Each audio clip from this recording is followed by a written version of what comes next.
for PG class, or you can say play group. Okay friends, now first of all you have to write the quotation, any easy quotation which the child can understand. Then you can mention the date and month and up to till when you are going to teach the subjects. इसके बाद आप दो में divide करेंगे, जैसे first half में you can write subject और class का मतलब है कि आप क्या और कैसे पढ़ाएंगे बच्चों को. फर्स्ट ऑफ ऑल आप इंग्लिश ओरल ले सकते हैं, आप इसमें तुम्हें रिटन लिख लेंगे ताकि पहले बच्चों को आप एक्सप्लेन करेंगे पूरा, तभी तो बच्चा आगे लिख पाएगा, ये टीचर लिख पाएगी. इसलिए पहले आप लीजिए इंग्लिश ओरल, फिर आप कौन सा विषय पढ़ा रहे हैं वो लिखना ज़रूरी है. सपोज़ आपको पढ़ाना है A to Z, so proper explanation के द्वारा बार बार उसको आइडेंटिफाई करके तब आप पढ़ाएंगे. A stands for arrow, apple, arm, anything of that sort. Second आप लेंगे लेटर B.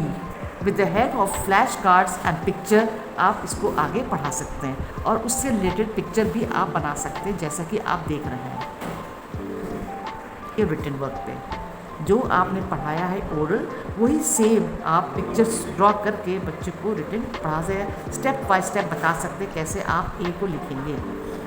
फिर आप आ जाइए उसके रिलेटिव राइम्स. जो आज का मंथ चल रहा है, लाइक अगस्त में बारिश हो रही है, उसी के हिसाब से आप पढ़ा सकते हैं. जैसे rain rain go away with action, पहले आप करेंगे फिर बच्चे करेंगे. Now we are going to Hindi subject.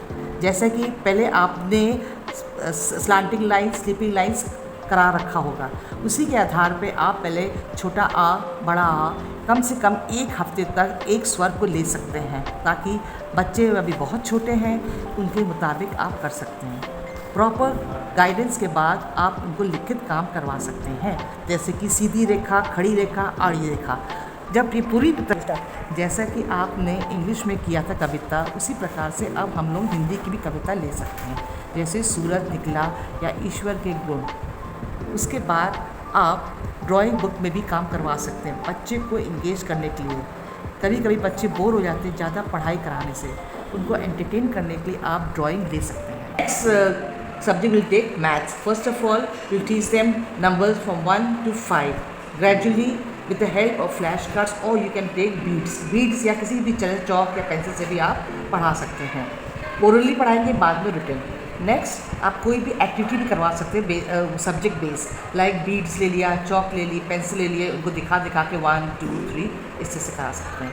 उसके बाद आप आ जाइए फ्रूट्स वेजिटेबल्स से. तो पहले बात आप नेचुरल फ्रूट्स भी ले सकते हैं घर में, अगर आपके पास हो. नहीं तो आप क्ले के भी आते हैं, मिट्टी के बने हुए, या प्लास्टिक के भी आते हैं. उसके या फ्लैश कार्ड से अच्छा है कि आप नेचुरल फ्रूट्स लें, उससे बच्चे जल्दी सीखते हैं बजाय कि ब्लैक बोर्ड से. इसी तरह से आप आगे भी बना सकते हैं. सबसे ज़्यादा इम्पॉर्टेंट ये होता है पीजी के बच्चे बहुत छोटे होते हैं और वो उनका दिमाग जस्ट लाइक अ क्ले होता है, जैसा आप पढ़ाएंगे वैसे सीखेंगे.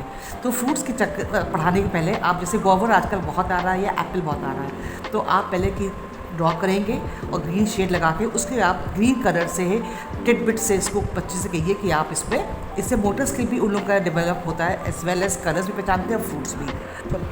हैंड प्रिंटेड भी आप ले सकते हैं.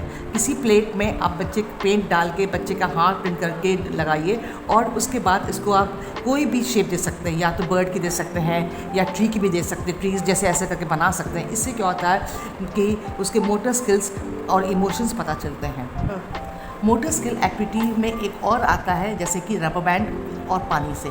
आप किसी भी बॉक्स में रबर बैंड डाल सकते हैं और एक स्टिक के द्वारा बच्चों को आप बोल सकते हैं कि उससे आप उठा के बाहर निकाल सकते. इससे क्या होता है, थंब और फिंगर का बैलेंस बच्चा जल्दी सीखता है और उनको हेल्प मिलती है पेंसिल को पकड़ने में भी. Thank you.